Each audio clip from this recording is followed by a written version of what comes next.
ಸ್ನೇಹಿತರೆ, ಸಾಕಷ್ಟು ಸ್ಟಾರ್ ಸೆಲೆಬ್ರಿಟಿಗಳು ಚಿತ್ರರಂಗದಲ್ಲಿ ಯಶಸ್ಸು ಕಂಡು ನಂತರ ತಾವು ಪ್ರೀತಿಸಿದ ಅಥವಾ ಮನೆಯವರು ನೋಡಿದ ಹುಡುಗನೊಂದಿಗೆ ಬಹುಬೇಗ ದಾಂಪತ್ಯ ಜೀವನಕ್ಕೆ ಕಾಲಿಟ್ಟು ಬಿಡುತ್ತಾರೆ.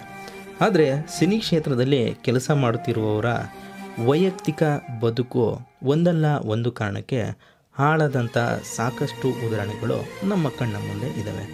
ಅದರಂತೆ ನಾವಿವತ್ತು ಅತಿ ಸಣ್ಣ ವಯಸ್ಸಿಗೆ ತಮ್ಮ ಗಂಡನನ್ನು ಕಳೆದುಕೊಂಡಂಥ ಸ್ಟಾರ್ ನಟಿಯರು ಯಾರ್ಯಾರು ಎಂಬ ಮಾಹಿತಿಯನ್ನು ತಿಳಿಸಲು ಹೊರಟಿದ್ದೇವೆ.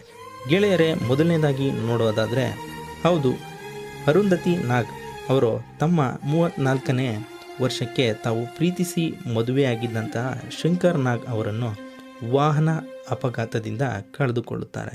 ಇನ್ನು ಎರಡನೇದಾಗಿ ನೋಡೋದಾದರೆ ಡಿಸ್ಕೋ ಶಾಂತಿ. ಈ ಹೆಸರು ಹೇಳುತ್ತಿದ್ದ ಹಾಗೆ 80 ಮತ್ತು 90ರ ದಶಕದ ಐಟಮ್ ಸಾಂಗ್ಗಳೆಲ್ಲ ನೆನಪಿಗೆ ಬಂದು ಬಿಡುತ್ತದೆ ಅಲ್ವೇ.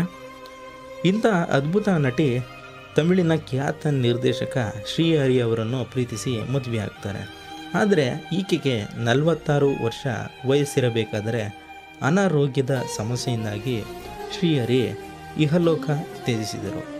ಸದ್ಯ ತಮ್ಮ 2 ಮಕ್ಕಳ ಜವಾಬ್ದಾರಿಯನ್ನು ಹೊತ್ತಿರುವ ಡಿಸ್ಕೋ ಶಾಂತಿ ಚಿತ್ರರಂಗಕ್ಕೆ ಸಂಪೂರ್ಣ ಗುಡ್ ಬೈ ಹೇಳಿಬಿಟ್ಟಿದ್ದಾರೆ. ಬಿ ಸರೋಜಾ ದೇವಿ ಶ್ರೀ ಹರ್ಷ ಎಂಬುವರನ್ನು ಪ್ರೀತಿಸಿ ಮದುವೆ ಆಗ್ತಾರೆ.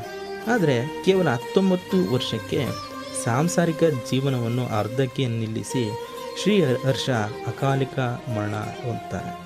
ಇನ್ನು ಎವರ್ ಬ್ಯೂಟಿಫುಲ್ ನಟಿ ವಿನಯ ಪ್ರಸಾದ್, ಹೌದು ಗೆಳೆಯರೆ, ಖ್ಯಾತ ನಿರ್ದೇಶಕರಾಗಿದ್ದ PRK ಪ್ರಸಾದ್ ಅವರನ್ನು ಮದುವೆಯಾದಂಥ ವಿನಯ ಕೇವಲ 7 ವರ್ಷಗಳ ಸಂಸಾರದ ನಂತರ ತಮ್ಮ ಗಂಡನನ್ನು ಕಳೆದುಕೊಳ್ಳಬೇಕಾಗುತ್ತದೆ. ಇನ್ನು ಹೃದಯಾಘಾತ ಸಮಸ್ಯೆಯಿಂದಾಗಿ ಮೇಘನಾ ರಾಜ್ ತಮ್ಮ ಪ್ರೀತಿಯ ಪತಿಯಾದ ನಮ್ಮ ಕನ್ನಡ ಚಿತ್ರರಂಗದ ಖ್ಯಾತ ನಟ ಚಿರಂಜೀವಿ ಸರ್ಜಾ ಅವರನ್ನು ಕಳೆದುಕೊಳ್ಳುತ್ತಾರೆ. ಆ ಸಮಯದಲ್ಲಿ ಮೇಘನಾ ರಾಜ್ ಅವರ ವಯಸ್ಸು ಕೇವಲ 30 ವರ್ಷ. ಈ ಒಂದು ಮಾಹಿತಿ ನಿಮಗೆ ಇಷ್ಟವಾದರೆ ಈ ಒಂದು ವಿಡಿಯೋಗೆ ಮೆಚ್ಚುಗೆರಲಿ. ಹಾಗೆ ನಿಮ್ಮ ನೆಚ್ಚಿನ ನಟರನ್ನು ನಮ್ಮ ಕಮೆಂಟ್ ಬಾಕ್ಸಲ್ಲಿ ತಿಳಿಸಿ. ಹಾಗೆ ಸಬ್ಸ್ಕ್ರೈಬ್ ಕೂಡ ಮಾಡಿ.